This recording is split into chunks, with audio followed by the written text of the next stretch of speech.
I didn't leave the window for hours. Even though the street was empty, I couldn't shake the feeling that someone was still out there watching. Every shadow stretched too long. Every flicker of light looked like movement. The message on my phone burned into my mind. "We see you." I kept replaying the voice I heard on the call. Calm, steady, too confident. Like they weren't afraid of me at all. Like they knew something I didn't. By the next morning, I hadn't slept. Every sound in the apartment made me flinch. The hum of the fridge, the pipes in the walls. Even the tick of the clock felt louder than usual. I told myself I was imagining things, but then it happened again. I was making coffee, trying to hold on to some piece of normal life when I felt it. That sensation, the one that makes your skin crawl, like eyes pressed against you. I turned slowly toward the window, and that's when I saw him, across the street, half hidden by a lamppost.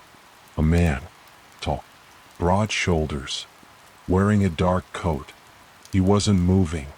He wasn't even pretending to do anything. He was just standing there, facing my building, facing me.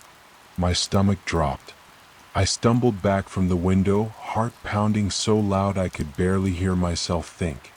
I wanted to believe it was a coincidence, a passerby, but then he tilted his head, just slightly, like he knew I was watching.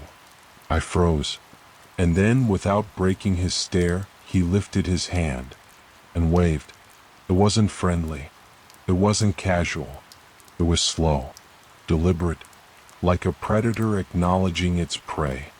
I pulled the curtain shut and pressed my back to the wall, gasping for breath. My phone buzzed again almost instantly. I didn't want to look, but I had to. A new message. No number. Just 2 words. Too close. I dropped the phone, my hands shaking. How did they know where I was in the apartment? How did they know I had seen him? I couldn't take it anymore. I threw on a jacket and ran outside. The street was bright in the morning sun, cars passing, people walking. Normal. Ordinary. But he wasn't there. The man in the coat was gone. I spun in circles, scanning every face, every doorway, every alley. Nothing. It was like he had vanished into thin air. But as I turned to go back inside, something caught my eye. On the lamppost where he had stood, there was a small scrap of paper taped low to the pole.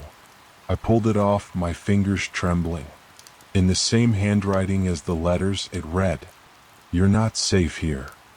I stuffed the paper into my pocket and backed away slowly, my head pounding. They weren't just watching me anymore. They were here, close, and they wanted me to know it. That night I didn't sleep. I couldn't. Every creak, every shadow, every whisper of wind felt like him. The man in the coat, the stranger in the shadows. And deep down I knew, the closer he got, the less chance I had of walking away from this alive.